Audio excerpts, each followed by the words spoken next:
Hey everyone, welcome back to another pitch meeting reaction. It has been a while since I did a pitch meeting, and we got ourselves Deadpool and Wolverine pitch meeting. I'm so looking forward to this.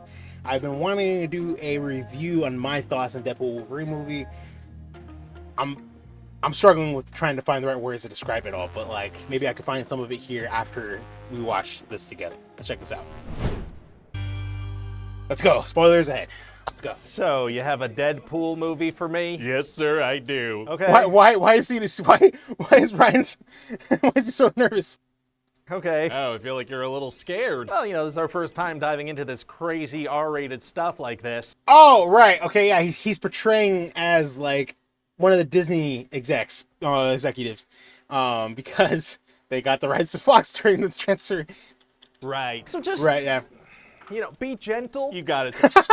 Or don't worry, it's gonna be okay. Okay, so you know how at the end of Logan he died that heroic death? Yeah, beautiful ending, very emotional. Well, at the Yeah. start of this movie, Deadpool's gonna dig up his decomposed corpse and kill a bunch of guys with his bone. Oh my God.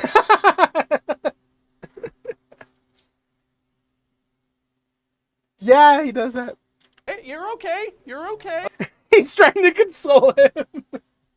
Oh, okay. So anyway, in 2018, Deadpool uses the time travel device from Yeah. Deadpool 2 to go to Earth 616 and meet with Happy Hogan and try to join the Avengers. He's from several movies. Oh boy, that's a very fun cameo. Wait for it. Okay, if that's your reaction to that cameo, that's Yeah, right. that's the tip of the cameo berg. Oh, it is. Yeah, one of the main audience reactions I'm going for with this movie is, hey. That's the most satisfying way to say hey. I Agree. So anyway, 6 years later, Deadpool is brought into the TVA by this guy Paradox, who tells him his timeline is dying because the anchor being Logan has died. Anchor being? Yeah, each timeline has one and can't keep going without it. What about the millions of years before anchor beings are born? And if them dying kills the timeline, does that mean they're all supposed to be Yeah, that's actually a fair point, but don't worry about it. immortal? I have so many questions. Hey, shut up about all of them. It's just There you go. a reason for Deadpool to go find a Wolverine. Oh, okay. So before Paradox Mercy kills his timeline, Deadpool grabs a tempad and goes to search for a replacement. Oh, wow. Wow. Yeah, so there's going to be a very fun multiverse montage. There's going to be a short Wolverine. There's going to be one played by Henry Cavill. He's from Argyle. Yeah. Oh, boy. Good cameo. Listen, sir, are you going to react like this to every single cameo? Yes. Yes. Well, His reaction. Yes. cameos are kind of one of the main things we do in this movie, so maybe I should just list them all for you, get it out of the way. Oh, I don't know if I can handle Oh God. Okay. That. Chris Evans as Johnny Storm. He's from the Fantastic. I know. Then there's Uh-huh. Wesley Snipes as Blade, Jennifer Garner as Elektra, Daphne Keane as X-23. We've got Channing Tatum as Gambit, Aaron Stamford as Pyro, Tyler Mane as Sabretooth. We've got Toad, we've got Juggernaut, we've got Nathan Fillion, Blake Lively, Matthew McConaughey. Sir? Sure.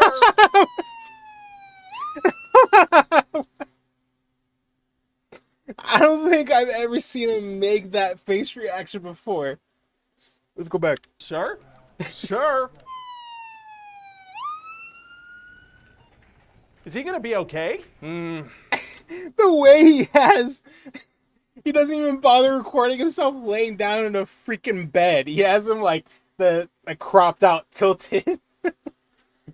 I don't know. What do you mean you don't know? Is he in a coma? I don't know. Wait, do you think I'm a doctor? Well, dang it, I told my wife this white jacket she got me would make me look like a doctor. I'm just another producer guy. Oh, Oh, yeah, okay. well, can I keep pitching my movie to you? Sure, let's go. So anyway, I was telling the other producer guy the movie's going to be a great vehicle for cameos. And what were the cameos exactly? I'm not going through that again. Yep, So anyway, yep. Deadpool finds the worst Wolverine, and then the TVA sends them to this void filled with superhero cameos. Okay. And this Wolverine doesn't like Deadpool, so they're gonna fight a Yeah, bunch. no, Don't they are. Both regenerate? They do. They yes. sure do. It's gonna be just a ton of stabbing with no stakes. Sick. And Deadpool's gonna Yeah. crack a bunch of jokes about how Disney and Marvel isn't good anymore. Stuff's going so bad. It's Yeah, kinda hurtful. that- And how multiverses just aren't. But it's kind of true, though. Get your shit together, Disney. Damn. aren't very compelling. Just to be clear, this is a multiverse movie, right? Yeah. But if you point out the thing you're doing, that makes it okay for some reason. I'm breaking the fourth wall. And I'm okay. Hang on, I'm sorry, what? The thing you're doing, that makes it okay for some reason. I'm breaking the fourth wall, and I'm okay with it. So anyway, now Deadpool and Wolverine need to get out of this cameo void to go save the timeline. Okay. So some bad cameos bring them and Johnny Storm to the leader of the Void, Cassandra Nova. And what's her deal? Well, she's Charles Xavier's twin, so powerful mind, baldiful head. Oh boy. That's a heck of a way to describe her. Powerful mind, bout. God, I already mispronounced how he described her bald head. Yeah, but she's evil. Why? Because she's antagonistic. Got it. And she's gonna There you absolutely go. decimate Johnny Storm, rip his skin off, turn him to blood and bones. Oh my god. Yeah. I figure we continue the trend from Doctor Strange where a Fantastic Four character dies a horrible death. Kind of a weird trend to develop. That is an extremely weird trend to carry on. And yeah, it's kind of a low blow to Fantastic Four. But okay. So then Cassandra leaves Deadpool and Wolverine to be killed by Eliath, the big smoke monster from Loki. She doesn't just kill them too? No, because the movie's not done and they need to Yeah. escape, so they escape. Oh, good for them. And then they're going to meet up with Blade and Elektra and X-23 and Channing Tatum as Gambit. Channing Tatum never played Gambit. No. He was going to, but it never planned out. Oh, sir, but he almost did. And let me tell you, people that paid attention to casting news in 2014 for films that were ultimately canceled are going to love that cameo. That's, yeah. Pretty specific target you're aiming for there. It's a very specific target. And I intend to hit it. I imagine you will. So Wolverine's going to have a nice scene with X-23, and she's going to make him feel better about all the X-Men dying in his timeline. That's sweet. Yeah, and that convinces him to be heroic, so they go confront Cassandra again. Very exciting. And they get her to open this big old Doctor Strange portal hole to go back to their timeline. Strange holes are tight. But Wrong time for me to pause there. But anyway, one of the things I was very surprised about, and I couldn't help but think about, is that I guess the Doctor Strange portals are powerful enough to open portals from the void to another universe. Now Cassandra decides she wants to destroy all timelines and just keep the void. Why? Because it's the time in the movie when we raise the stakes. Oh, okay. So she sends like 100 Deadpool cameos to fight them. They're all Deadpool, so they all regenerate? Well, there's one Yeah. nice Deadpool that doesn't have that power, so he dies. yeah. But other than that, this is a giant fight scene where none of the fighters can get hurt. Yeah, there's Yeah. no way they're not all going to be okay, but it's going to look very cool and be an entertaining way for Really an audience is. to spend 3 to 4 minutes of their time, and there's nothing wrong with that. You know what? Hang on. Audience to spend 3 to 4 all going to be okay, but it's going to look very cool and be an entertaining way for an audience to spend 3 to 4 minutes of their time, and there's nothing wrong with that. That really is nothing wrong with that. You know what? I guess you're right. What the hell's happening? So Cassandra wants to destroy all the timelines. Yeah, but Yes. they find out that if they cut power to this time ripper machine, they can save the day, but it'll kill whoever does that. Wow, so it's going to be impossible for both of them to survive Here till the comes. end of the movie. Actually, it's going to be Super super easy, easy, barely an inconvenience. Oh, really? Yes, he turns out it would kill one person, but they both use their bodies as conductors, and so they're okay. Oh. Yeah, the power of 2. Oh, that's got a nice ring to it. I'm going to mention that to the Star Wars team, see if that inspires them. That sounds like it's going to be good. So anyway, then there's a happy ending, and the whole movie's just kind of a love letter to the superhero movies that came before. A Yeah. love letter to what's come before. I like that. Yeah, you know, Yeah. a nice way to say goodbye to the past and let it go. No. He's gonna say no, not so much as to let it go, but the movie was straight up a nice like send off to everything that came before Marvel Studios / Disney bought Fox Studios. Oh, I don't like that part. I'm not going to do that part. Oh. What?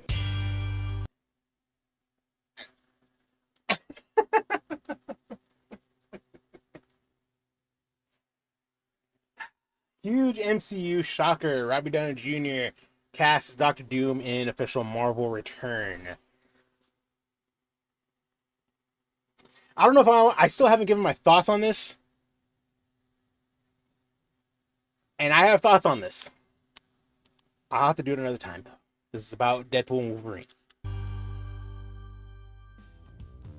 Hi, this is Ryan George from The Thing You Just Watched. Yeah? Please enjoy this slideshow from The Thing You Just Watched.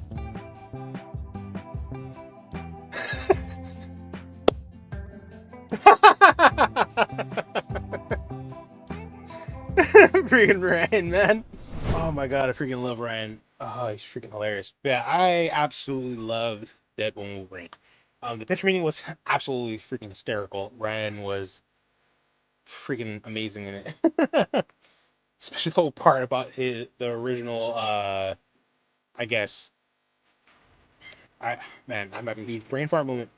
The original person he's talking to like has like a stroke or whatever from freaking out over the amount of cameos that are going to be in the movie, and he crops him sideways, make it look like he's laying down. That was funny. But yeah, the movie was absolutely great. I absolutely loved it. It 100% to me did not disappoint at all. I remember hearing the talks of the amount of characters that they were going to bring in, like from the MCU wise. I'm really glad they didn't. I'm glad they stuck with just like more of like Fox related characters, like because it really did feel like a send off. Felt like a send off from the Fox movies. Because granted, a lot of the Fox and Marvel movies, X-Men, that's 4, um, they weren't really great, but they were still entertaining. They were still entertaining, and I still enjoyed them a lot. And it, like I said, it really did feel like a send off. If we wanted to see a live action like Wolverine, wanted to see Human Torch, so on and so forth, if we wanted to see any of these characters, we had no choice but to see it in these films. And there was a lot of moments in some of the films that were really entertaining, and I really enjoyed. And again, it was so awesome to see Hugh wear the suit. Like, finally wearing the Wolverine suit. Uh, the amount of Deadpools that were in it was so freaking funny. The movie felt like it was really for the fans. That's what it felt like. And there's nothing wrong with that. Like, it's okay. Like, just take a step back away from everything that they've been doing. Because I feel like MCU, in my personal opinion, hasn't really been that great ever since Endgame. There was a few that were like good here and there. Say Spider-Man, No Way Home. You know, but man, there was a lot of misses. There was a lot of hit misses that could have been way better, but they were not. And this one literally was like for the fans. You know, I feel like, and especially introducing a character we've never seen before, Cassandra Nova. I hope I pronounced her name right. You know, Charles Xavier's sister, and that was cool. Getting introduced to a character we haven't seen yet, but is still tied with like the X-Men, basically, in a way. And it was really good. She was extremely freaking powerful, kind of crazy powerful. I didn't realize how powerful she was until me and my family, we looked her up later. Like, we're like, dang, she's crazy powerful. Like, what the heck? But it was good. Like, again, absolutely loved it. I'm really hoping for news about potentially another Deadpool later on the line, considering this is like what the third or it was like one of the top 5 most like what in the box office opening weekend or even rated R movie. And look, it was an MCU film. It was freaking great. Anyway, I'm blabbering on. Hope you all enjoyed my reaction to Deadpool and Wolverine pitch meeting. Let me know in the comments down below what you all thought of the pitch meeting. Don't forget to go support pitch meeting. Don't forget to go support Ryan George. Absolutely hilarious. Love the dude. And I'll see you on the next one. Later.